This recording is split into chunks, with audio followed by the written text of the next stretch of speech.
We're here in Charleston with the Hundley. Check it out next, coming up on Carolina People.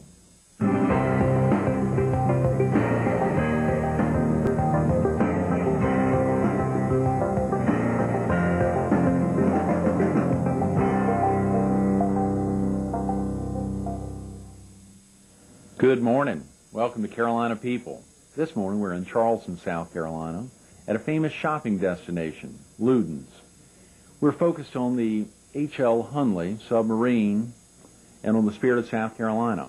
And we're visiting with Senator Glenn McConnell, the chairman of the Hundley Commission, who also serves as president pro tem of the South Carolina Senate and is president of CSA Galleries in North Charleston. Senator McConnell, thanks so much for being with us this morning. Sure, glad to be here. Tell the viewers a little bit about yourself. Are you originally from the area? I grew up in Charleston, went to the College of Charleston, left Charleston to go for 3 years for law school, came back, practiced law, and then ended up in the retail business. And I'm pretty much retired from the practice of law and do my retail business. And then, of course, I got elected to the South Carolina Senate back in 1980 and have been serving ever since. You've been serving since 1980. 1980. Son of a gun. A lot of changes have happened in South Carolina over the last 20-some years. What's that been like? It's been an incredible thing to see. Here in Charleston, I've watched the city go from vacant warehouses to a vibrant tourist attraction and city that's alive again. And up in Columbia, I've watched it grow and grow, and the people start to look younger and younger that are around me. I'm sure. You have some goals for the future of South Carolina. I know that's quick to jump into goals, but as President Pro Tem of the Senate, and maybe you could tell viewers real quick what exactly that means, President Pro Tempore. Well, what that means is I'm elected by the other senators. I preside in the absence of the Lieutenant Governor, who is President of the Senate, and then I also make all the motions pretty much as far as where we're going to move in terms of where we're going to adjourn, we're going to break for lunch or whatever, and pull the two political parties together and try to keep some forward motion going in the body. Right. How about some of the goals upcoming in the next session? One of the biggest things we've got to do is learn how to balance this budget in light of the declining revenues and get away from across-the-board cuts. I want to see us do something about property rights in the state, and we need a Public Service Commission reform. I'm one of those that believes that if we do not do something about the Public Service Commission and get it on track, we could repeat what California has experienced in terms of energy crisis. So I want to make sure that we make some reforms in there. We're going to be trying to help Governor Sanford also make the government leaner and more responsive with less money. You think South Carolina is going to benefit dramatically by having both houses of the General Assembly and the governor's mansion under the same party? It's going to help us. It's going to help us particularly in budgetary matters, but we have one weakness. We need 3 more Republican senators in order to get in a situation where we can really do some things that need to be done on the Senate side. As a result, when bills get into the Senate side, we'll have to dilute them because we need some of the Democrats in order to move forward. Not to take anything away from your service in the Senate, but can we talk real quick about your service with CSA Galleries? How long has that been open, and what exactly is it? Well, that started about 13 years ago, right before Hurricane Hugo, and I was just a silent partner in it. After Hurricane Hugo, I became pretty active in it. And the company started out as a commercial art company. It went retail, and from there it grew and it grew and it grew, and it just moved into a new 17,000 square foot operation at Interstate 526 and 26. And we're getting ready to go into the ice cream business. McConnell's Ice Cream from Santa Barbara, California, reputed to be the richest ice cream in America. It weighs about 11 pounds per 3 gallons more than any other ice cream with no air. We're bringing that in first time east of the Mississippi. We have the Confederate Coffee Company, 13 flavors of the taste that secedes. The Confederate Chocolate Company is there. And then we sell everything really related to history, the American Revolution, the war between the states, and a lot of the World War stuff. But primary emphasis on 19th century maritime Civil War history. Spectacular. If viewers in the PD or the Strand or southeastern North Carolina wanted to check you out before visiting the area, could they go online or could they give you a call? Sure can. We've gotten like everybody else with computers, and we're at csagalleries.com on the internet, and increasingly so as we're beginning now to do what we call virtual reality and start to take you on a tour of the store through the site. But more and more of it will be available through the site. And you've always been interested in 19th century maritime Yes, I have a preservation. fascination for it. It's kind of like, Ludens is kind of like a Charleston tradition, just like the Hunley. And things that just catch your attention when you grow up here and you remember. And the Hunley was just something that fascinated me as a child. In Civil War, Fort Sumter, Castle Pinckney, and all of that. And it just grew with the years. And speaking of the Hunley, that's the key word for today. Can we bring you back in a second to talk to the viewers about the Hunley? Absolutely. Stay tuned for more Carolina People with Senator Glenn McConnell.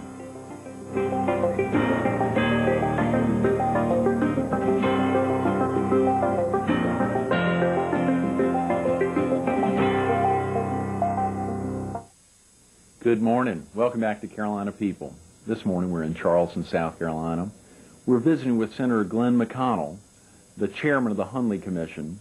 And just a second ago we were talking about activities here in Charleston, his service in the state senate, and his ownership of CSA galleries. But we really want to be here with you today to talk about the Hunley. Thanks so much for being with us this morning. Sure.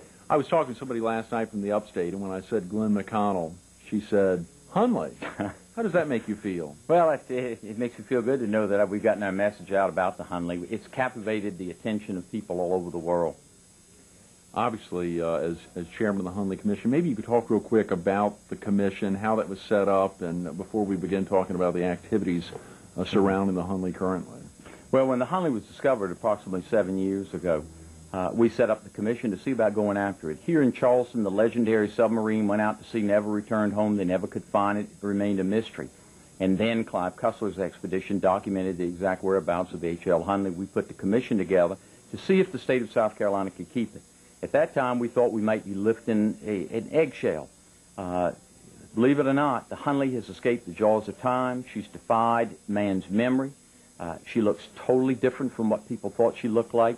She looks like a German U-boat because the German U-boat is copied from the Hunley. Inside, technologically, she's light years ahead of her time, 50-something years ahead of her time. First joystick steering, that wouldn't occur till the next century, till airplanes. Her iron plating system's different from any iron plating in the 19th century. If Titanic had had Hunley's iron plating system, Titanic could have survived the iceberg. So Hunley comes back, escapes the jaws of time. 1/100th of an inch of loss of iron is all she sustained in 136 years on the floor of the ocean. So we brought back more than an eggshell. We brought back probably the greatest time capsule since King Tut's tomb. And as it's opened, it is just to the point that during the time that we were doing the recovery, we had 1 million+ hits a day on our website. 1 million+ hits. 1 million+ hits. And the first day we put tickets on sale, 2.5 million hits in 30 minutes. It crashed the entire network on the ticket sales, trying to get the tickets to come see the Hunley. Golly. There have been some incredible discoveries recently. Yes. Can you bring the viewers up to date? Obviously, the bulk of the viewers are in the PD and the Strand and southeastern North Carolina. A lot of folks are not here in the Low Country. The ability to come see the Hunley on a daily basis is not available for a lot of folks. Hopefully, an opportunity like this to highlight the Hunley will give folks another reason to get down to the Low Country and to see the Hunley. We hope they come. We've had a lot of people come. When we started lifting the men out of there, we found them right there in an incredible state of preservation, just slumped over their remains right where they had died. It just was very quick and apparently very peaceful. But as we lifted it out, some of the block lifts we did are sediment with clothing, because clothing is very fragile. And so now what we're doing, we're analyzing these block lifts of sediment out of the submarine with the garments. Last week, while we were looking at Dixon's pants and jacket, we found jewelry in one pocket. An incredible diamond ring, 18-karat gold, a brooch with 37 diamonds on it, 18-karat gold. Earlier, when we went to lift him, we found the legendary gold coin. This, according to legend, was given to him by his girlfriend, Queenie Bennett, when he left for battle. In 1862, at the Battle of Shiloh, he was struck on his left side. Legend had it that the bullet hit the coin, deflected it, and saved his life. Not much more was known. It was told that he, who was left-handed, rubbed it for good luck and had it with him on the night of the final voyage of the Hunley. We went to lift him. Dr. Jacobson went to make sure we got his pelvic regions and disengaged. She felt the ridge. She said it was almost like cold energy. And when we flipped the coin over and sprayed water on it to clean it, we found an inscription on the back, Shiloh, April 6, 1862, my life preserver, G.E.D., George E. Dixon. And what had been a fable, this to us was like finding the glass slipper would be to the tale of Cinderella. All of a sudden, a fable had become historical fact. Now the jewelry, one of them a piece appears to be a lady's. Was he intending when he came home that night from that, intending to go back and give Queenie Bennett a gift? She'd given him this gold piece. By the way, the shot hit the bonnet of Lady Liberty. This coin is thought to be worth between $8 and $10 million. This is an exact solid gold replica, 1860 itself, except for one scratch. Everything about this is the same. It is an incredible story in the Hundley. I guess one of the other most incredible things is when we took the skeletal remains out, we went to do some CAT scans on the skulls, and there the brains of all the crew members are there.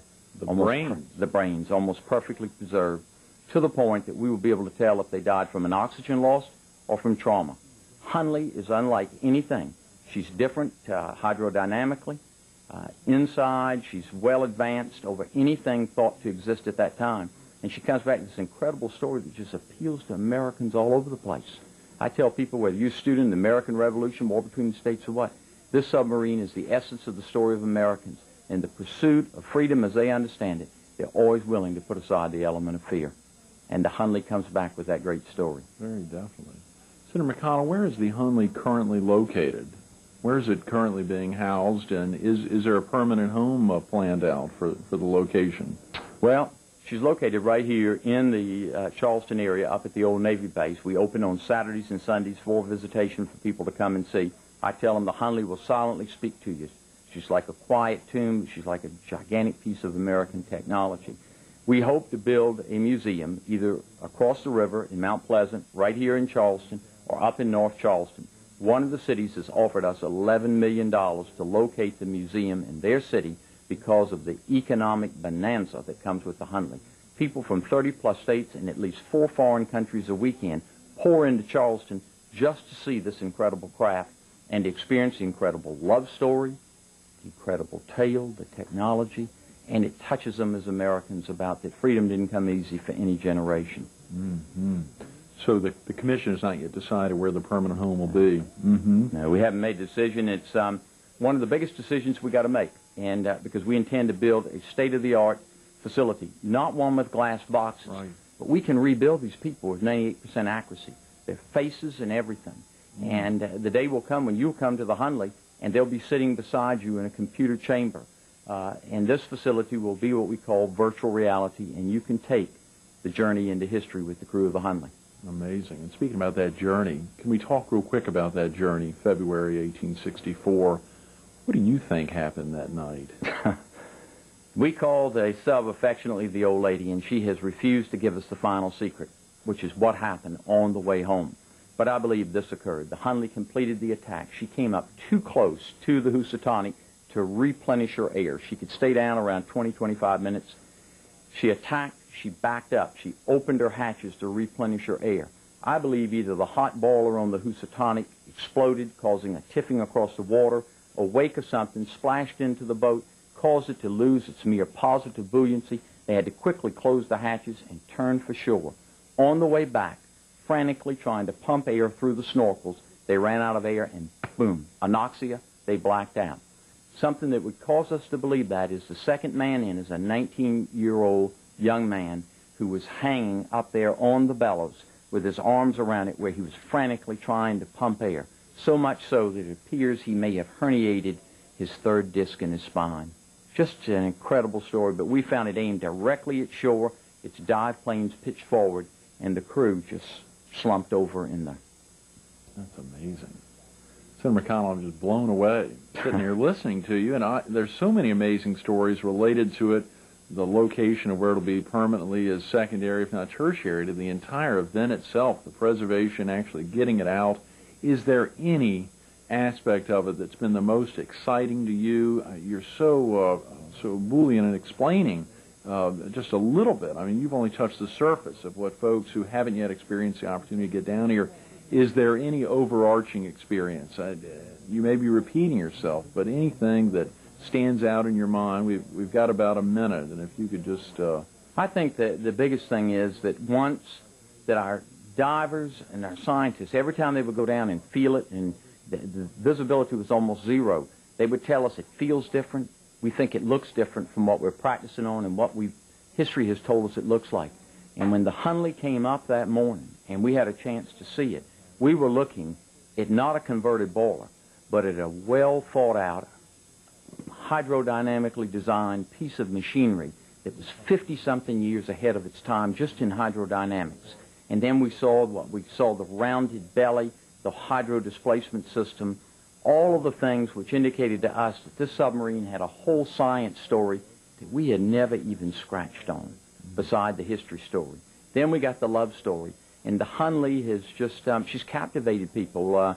The response, this city literally came to a halt on August the 8th, 2000, when the H.L. Hunley made the final journey home 136 years late.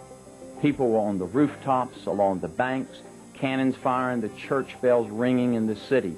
Everybody that lives here can remember what they were doing when the Hunley came home. Amazing. Senator Glenn McConnell, here in Charleston, South Carolina. If you've been listening the last 10 minutes and watching, you'd say an amazing, captivating find himself. Thanks so much for being with us this morning. Thank you. Glad to be here. Stay tuned for more Carolina People coming up next.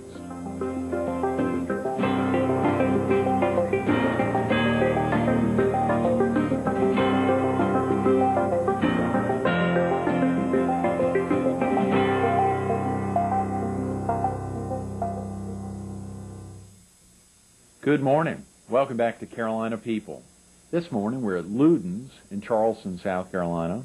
We're visiting with Charlie Sneed, the Executive Director of the South Carolina Maritime Heritage Foundation, which was founded in 2000 to build a magnificent sailing ship for the people of South Carolina. Charlie, thanks so much for being with us this morning. My pleasure. Thank you. Are you originally from the area, Charlie? No, my family moved here in the mid-'60s, and I had a great love for South Carolina and the Low Country, and came back and have stayed. Where were you before? I grew up with a family that moved around a lot, all over the eastern United States. My father was with the Veterans Hospital System, and so I lived in a number of places, none better than here. Mm-hmm. Where did the concept for a tall ship for Charleston and for the people of South Carolina begin? I've long been interested in wooden boats and met South Carolina's premier wooden boat builder, Mark Bain, a few years ago. And one of the conversations we frequently had was, why doesn't South Carolina have a big wooden vessel to celebrate its maritime heritage? Mm-hmm. And one day we just got tired of hearing ourselves talk about that, and we proposed the idea of actually building one. And it will be built here in Charleston? Here in Charleston, about 2 blocks from here, just across from the aquarium. Okay. Who designed the Spirit of South Carolina? We actually have modeled the boat after a late 1800s pilot boat that saw service in Charleston, and we've enlarged her to accommodate her mission, which is to get South Carolina kids out on the sea and give them an experience of ocean sailing. Okay. And what do you believe, if you were explaining it to a viewer or anyone, makes this craft representative of South Carolina's maritime industry? Well, we don't think about it so much today, but of course America is a maritime country, and South Carolina was of course founded by people who got off tall ships here, mm-hmm. and originally settled South Carolina in Charlestown. The lifeline to the rest of the world for 250 years were tall ships that came from Europe and the New England area. And historically, this was a very important seaport in terms of its maritime forests being available for shipbuilding lumber and the timber industry here that supported an international shipbuilding trade. Mm. Charlie, who's been your primary supporter in this effort? We have amazing grassroots support. We have a volunteer army that has come out of nowhere, 150 plus. We have some major foundations, including the Turner Foundation, mm-hmm. Locally the Joanna Foundation, the Post and Courier Foundation, and some very generous individuals who have seeded the money for this project. Mm-hmm. How about the city of Charleston? How have they supported the project? Well, Mayor Riley has been absolutely great. He talks about this project wherever he goes. He's always wanted Charleston to have a ship to represent the state of South Carolina berthed here. Mm-hmm. And they have provided us just under 1 acre of land where we've reconstructed a shipyard where we're now building the Spirit of South Carolina. Great, great. How long do you believe before it'll launch? We're actually going to launch the boat in September 2004. After that time, the city needs their property back, so we're on a time schedule. Are there any big trips planned for the launch? We will have a week-long maritime celebration, culminating with the launch of the ship. It's a 150-ton vessel. She's 140 feet long, and she'll make quite a splash when we launch the boat. We are already getting tall ships from around the world calling us, wanting to know when we're going to launch so they can be in the harbor to help us celebrate. Oh, I bet. I bet. How about yourself, Charlie? Do you get out on the water a good bit? Not as much lately as I would like, but I try to sail every chance I get. I love the water and I love sailing. Mm-hmm. How will the Spirit be used when it actually launches? The Spirit of South Carolina will be designed and certified by the U.S. Coast Guard as what's called a school ship. And it will basically take 22 to 24 kids and a professional crew anywhere the program would go. It could go to South America, it could go to the islands, it could go to New England, Nova Scotia, and at the right time of year we could actually do some passages to Europe. So she'll be both a school ship, and then everywhere she goes she'll be a goodwill ambassador for the state of South Carolina, in fact all the southern states. Are there other programs similar to the one that's wrapped around the Spirit? There are. Most of the programs originate in the north, where there are tall ships. As far as we know, we're going to be the largest tall ship built in the South in maybe over 125 years. But ships like this were constructed in North Carolina, South Carolina, some in Georgia, and we will emulate some programs that are very commonly found in the New England area, such as the Ocean Classroom program. How about a personal inspiration, Charlie? Has anyone personally inspired you? Anyone that's inspired you in this effort? Anyone that's been, I know you talked about Mayor Riley being a great supporter and someone who really gets out and spreads the word, and that's a spectacular cheerleader in himself. Yeah.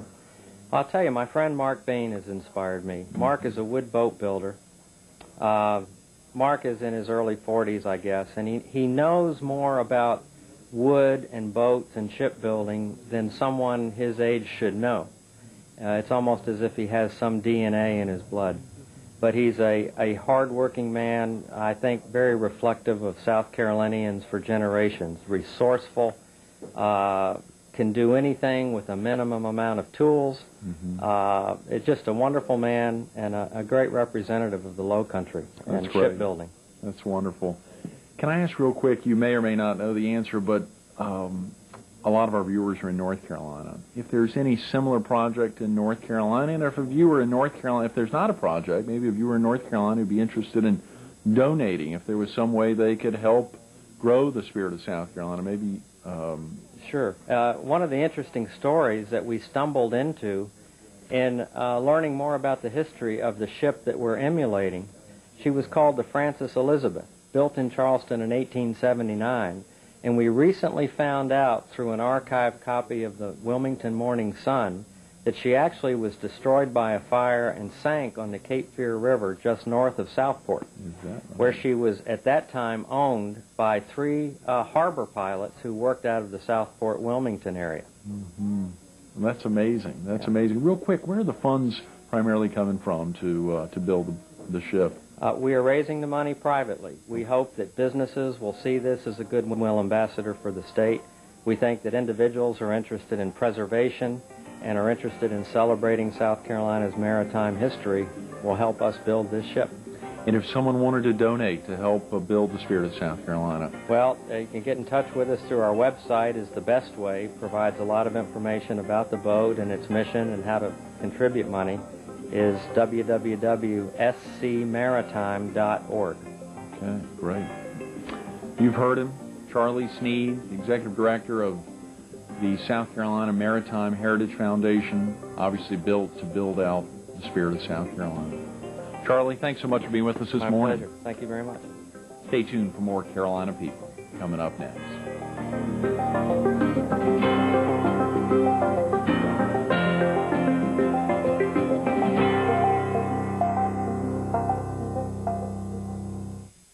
We want to thank the Butler family and all the staff here at Luden's for making Carolina People such a great success.